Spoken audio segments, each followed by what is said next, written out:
Terlalu percaya pada sayuran yang tampaknya aman pagi itu, langit Yogyakarta masih berkabut tipis. Di sebuah rumah sederhana di pinggiran kota, Pak Mulyadi, seorang pensiunan guru berusia 69 tahun, seperti biasa memulai harinya dengan rutinitas yang tenang dan tertib. Ia bukan tipe orang yang suka rebahan terlalu lama. Sejak pensiun, justru hidupnya lebih disiplin dari sebelumnya. Jam 5 pagi, beliau sudah selesai sholat, lalu berjalan ringan mengelilingi halaman belakang. Setelah itu, seperti hari-hari sebelumnya, beliau menuju dapur kecil yang hangat. Di sana, ia menyiapkan sarapan untuk dirinya sendiri. Bukan makanan mewah, hanya semangkuk sup sayur buatan sendiri dan segelas air hangat. Tidak ada mie instan, tidak ada gorengan. Hidup sehat adalah prinsip yang beliau pegang kuat sejak berhenti mengajar. Namun, pagi itu tidak berjalan seperti biasanya. Saat sedang memanaskan sup, tubuh Pak Mulyadi tiba-tiba terasa lemas. Keringat dingin membasahi pelipisnya, dan pandangannya mulai mengabur. Beberapa detik kemudian, beliau roboh di lantai dapur. Untung tetangga yang mendengar suara jatuh segera datang membantu dan membawanya ke klinik terdekat.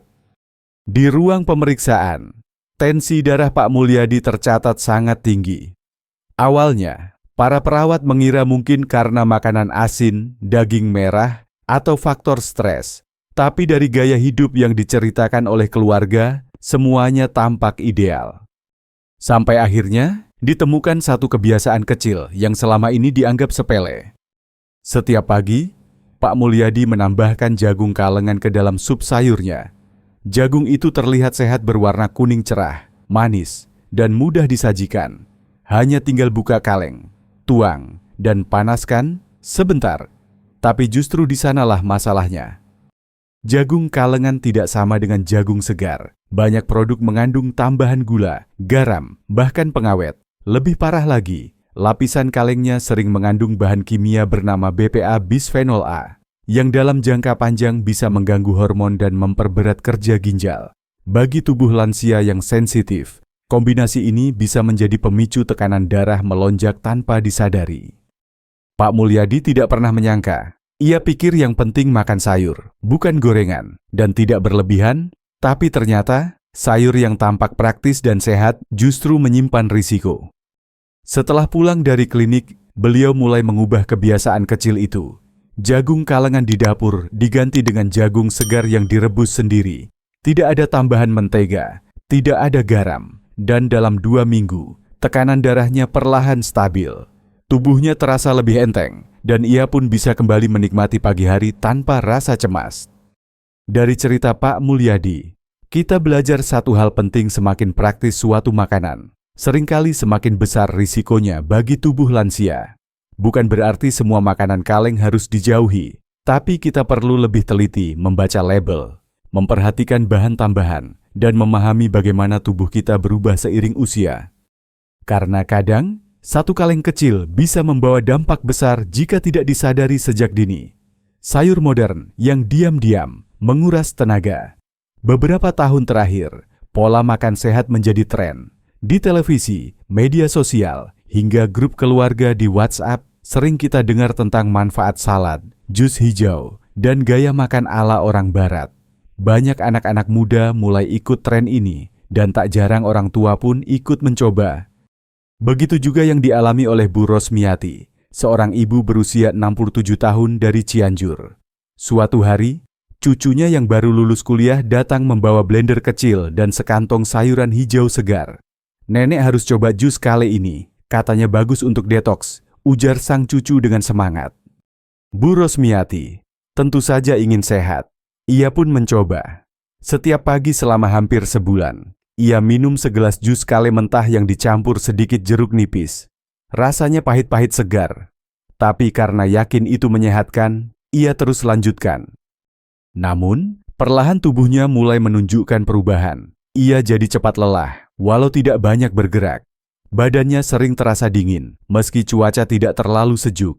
Dan yang paling ia keluhkan, semangatnya seperti menghilang. Tidak ada gairah untuk menyapu halaman, tidak semangat berbicara dengan tetangga, bahkan mengaji pun terasa berat.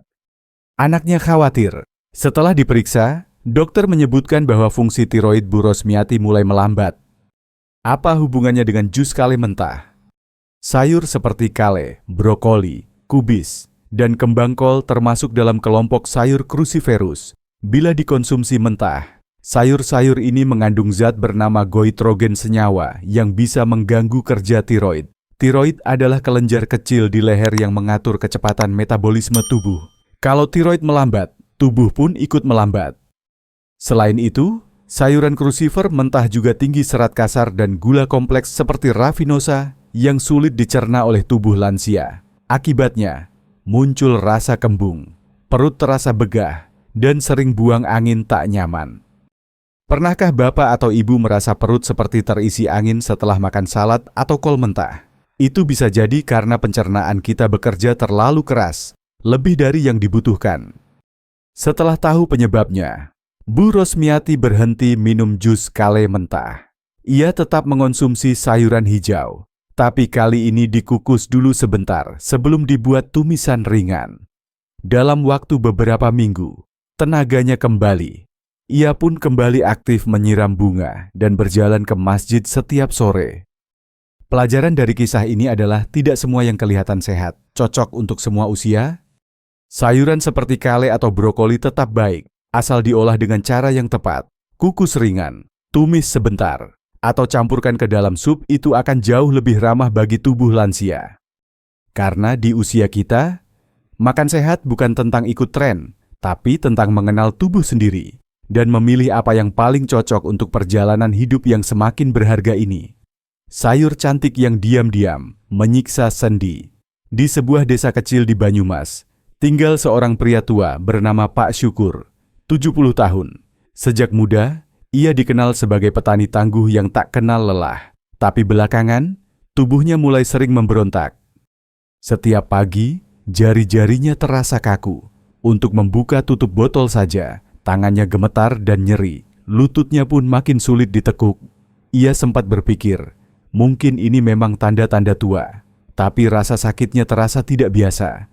Ia tetap aktif, tidak malas bergerak, dan makanannya pun ia jaga. Hingga suatu hari, anaknya yang datang berkunjung melihat pola makannya. Hampir setiap minggu, Pak Syukur selalu makan terong bakar, kadang dicampur sambal, kadang dibuat lodeh. Warnanya ungu mengkilap, rasanya lembut dan gurih. Bagi Pak Syukur, itu makanan favorit. Tapi ternyata, terong menyimpan satu rahasia yang tidak banyak diketahui. Terong termasuk dalam kelompok nightshade vegetables, bersama tomat, paprika, dan kentang. Sayur-sayur ini mengandung senyawa alami bernama solanin. Pada sebagian orang, terutama lansia, solanin bisa memicu peradangan sendi secara perlahan. Tidak langsung terasa, tapi jika dikonsumsi terlalu sering, apalagi dalam jumlah besar, sendi akan mulai bereaksi. Awalnya hanya kaku, lalu muncul rasa nyeri, dan lama-lama sulit digerakkan. Pak Syukur awalnya tidak percaya, tapi ia mencoba saran anaknya berhenti makan terong selama 3 minggu. Ia mengganti menunya dengan sayuran rebus yang lebih ringan. Dan benar saja, keluhan mulai berkurang. Ia bisa bangun tidur tanpa rasa sakit yang menusuk di jari. Tangannya bisa kembali menggenggam sapu dan menyapu halaman depan rumah. Sejak itu, ia tidak sepenuhnya berhenti makan terong, tapi hanya sesekali saja. Itu pun dikupas kulitnya dan tidak dijadikan menu mingguan lagi. Bapak, Ibu, bila akhir-akhir ini lutut terasa berat atau jari-jari seperti kehilangan tenaga saat pagi hari, bisa jadi bukan hanya karena usia. Bisa jadi ada sayur tertentu yang memicu peradangan dalam diam. Bukan berarti terong itu jahat, tapi bagi yang punya riwayat rematik, asam urat, atau osteoartritis, sebaiknya dikurangi. Bila ingin tetap menikmatinya, cukup 1 kali seminggu dan sebaiknya dikupas kulitnya. Karena dalam tubuh yang menua, setiap keputusan di dapur bisa berdampak pada sendi yang menopang kita setiap hari. Sayur legendaris yang salah olah bisa membahayakan. Dari kecil kita diajarkan bahwa bayam adalah lambang kekuatan. Bahkan di kartun, tokoh seperti Popeye pun bisa langsung bertenaga setelah menelan bayam. Tapi siapa sangka, bagi tubuh yang sudah berusia, bayam mentah bisa jadi bumerang bila dikonsumsi secara rutin tanpa pengolahan yang tepat. Kisah ini datang dari Buminah, 66 tahun, seorang janda sederhana dari Klaten. Setiap pagi, ia punya satu kebiasaan baru yang dipelajarinya dari media sosial minum jus bayam mentah. Untuk membersihkan darah, katanya saat pertama kali ditanya. Jus itu ia buat sendiri, dicampur sedikit apel agar lebih enak. Awalnya, ia merasa sehat. Tapi setelah beberapa bulan, tubuhnya mulai terasa berat. Ia jadi mudah lelah, sering pusing, bahkan rambutnya mulai rontok. Ia mengira mungkin karena usia. Tapi setelah melakukan pemeriksaan darah, hasilnya menunjukkan kadar hemoglobinnya turun. Tubuhnya kekurangan zat besi. Apa penyebabnya? Bayam mentah mengandung oksalat, senyawa yang dapat mengikat zat besi dan kalsium di dalam usus. Akibatnya, tubuh tidak bisa menyerap kedua mineral penting itu. Tanpa zat besi, tubuh bisa mengalami anemia yang menyebabkan lemas, pucat, dan tidak bertenaga. Tanpa kalsium, tulang cepat keropos. Tak hanya itu, bayam juga tinggi vitamin K1 yang bisa mengganggu kerja obat pengencer darah seperti warfarin atau kumadin, obat yang sering diminum oleh para lansia untuk mencegah stroke dan penyakit jantung. Vitamin K1 ini membuat darah lebih mudah menggumpal. Bagi mereka yang bergantung pada obat pengencer darah, mengonsumsi bayam mentah secara rutin bisa menyebabkan kerja obat jadi tidak stabil dan itu berisiko besar. Buminah sempat terkejut. Tapi ia tidak menyerah. Ia mulai mengubah cara mengolah bayam, tidak lagi di jus mentah, tapi ditumis ringan atau direbus sebentar. Tidak perlu waktu lama, tubuhnya mulai terasa lebih ringan, pusing berkurang, dan rambut pun tak banyak rontok lagi. Bapak, Ibu yang saya hormati, bayam tetaplah sayuran yang luar biasa, kaya zat besi, kalsium, dan serat. Tapi untuk kita yang usianya sudah di atas 60 tahun, cara mengolah sangat menentukan manfaatnya. Jangan ikut-ikutan tren minum jus mentah tanpa tahu dampaknya. Rebus sebentar, tumis ringan. Itu cukup untuk menghilangkan oksalat berlebih dan menurunkan vitamin K1 tanpa menghilangkan gizi utamanya. Karena di usia ini, yang kita butuhkan bukan hanya makanan sehat, tapi juga cara yang tepat agar tubuh bisa menerima semua manfaatnya dengan tenang. Sayuran sederhana yang bisa memperpanjang usia. Setelah mendengar begitu banyak cerita tentang sayuran yang perlu diwaspadai, wajar kalau sebagian dari kita bertanya dalam hati. Lalu, apa yang masih aman saya makan? Kalau jagung kalengan, terong, bayam mentah saja bisa berisiko. Lalu sayur apa yang justru bisa memperkuat tubuh saya? Pertanyaan itu juga pernah ditanyakan oleh Pak Darto, 71 tahun, dari Salatiga. Ia sering merasa pusing ketika bangun berdiri. Badannya lemas, pikirannya berat. Tapi setelah ia mulai mencoba minum jus sederhana yang terdiri dari bit merah dan jeruk 3 kali seminggu, sesuatu yang ajaib terjadi. Keluhannya berkurang, tidurnya lebih nyenyak, ia merasa lebih tenang.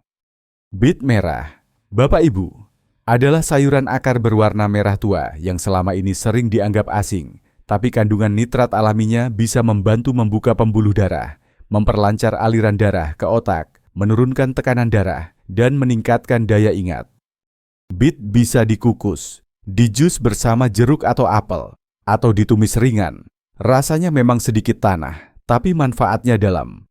Untuk tubuh lansia, ini ibarat bensin bersih yang mengalirkan energi ke seluruh organ vital. Lalu ada juga pakcoy atau sawi, sendok. Daunnya lembut, berwarna hijau muda, tidak menyebabkan kembung, mudah dicerna, dan kaya akan kalsium, magnesium, dan vitamin K dalam jumlah yang seimbang. Bagi lansia yang tidak cocok lagi minum susu, pakcoy bisa jadi penyelamat. Ia membantu menjaga kepadatan tulang, menyeimbangkan tekanan darah, dan memperkuat daya tahan tubuh. Bu Tarsi, 68 tahun dari Sukabumi, mengeluh lutut sering ngilu saat naik tangga. Setelah mencoba tumisan pakcoy 2-3 kali seminggu, ia merasa lebih nyaman bergerak, bahkan lebih jarang masuk angin. Kemudian ada kacang polong hijau, seringkali dianggap hanya sebagai hiasan dalam sup. Padahal sayur kecil ini menyimpan serat tinggi dan protein nabati. Ini penting untuk mempertahankan massa otot, mencegah sarkopenia, dan menjaga gula darah tetap stabil. Energi pun jadi lebih merata sepanjang hari. Pak Warno dari Boyolali bilang, sejak rajin menambahkan kacang polong ke tumisannya, tubuhnya terasa lebih kuat saat berkebun. Ia tak lagi kesulitan bangun dari duduk, dan pencernaannya pun lebih lancar. Dan yang terakhir, sayuran yang mungkin belum sering kita dengar, Swiss chard atau sawi beet, daunnya hijau tua, batangnya berwarna merah muda atau kuning, kaya akan vitamin A, C, K, serta zat besi, magnesium, dan lutein. Sayur ini membantu melindungi mata dari kabur karena usia, menjaga fungsi hati, dan memperkuat kekebalan tubuh. Bu Nur Hayati dari Brebes dulu sering merasa mual, sulit buang air besar, dan menggigil di malam hari. Tapi setelah mencoba menumis Swiss chard 2 kali seminggu, tubuhnya terasa lebih ringan. Ia bahkan bilang, "Sekarang, tidur saya lebih tenang." Penutup kesehatan datang dari piring. Kita sendiri Bapak, Ibu yang saya hormati. Menjadi tua bukan berarti kita kehilangan pilihan. Justru di usia inilah, setiap piring yang kita isi bisa menentukan apakah tubuh kita akan kuat berdiri atau harus terus bersandar pada tongkat dan obat. 4 sayur mungkin perlu dikurangi jagung kalengan, sayur crucifer mentah, terong, dan bayam mentah. Tapi ada 4 sahabat baru yang bisa memperpanjang usia dan menjaga kita tetap mandiri beet merah, pakcoy, kacang polong hijau, dan Swiss chard. Tidak perlu makanan mahal, tidak perlu resep rumit, cukup dari dapur sendiri asal tahu apa yang cocok dan mau berubah sedikit demi sedikit. Karena kadang, pilihan kecil bisa membawa perubahan besar, dan satu sayur sederhana bisa menjadi penjaga tubuh kita untuk tetap berdiri dengan bangga di usia 60, 70, bahkan 80 tahun ke atas.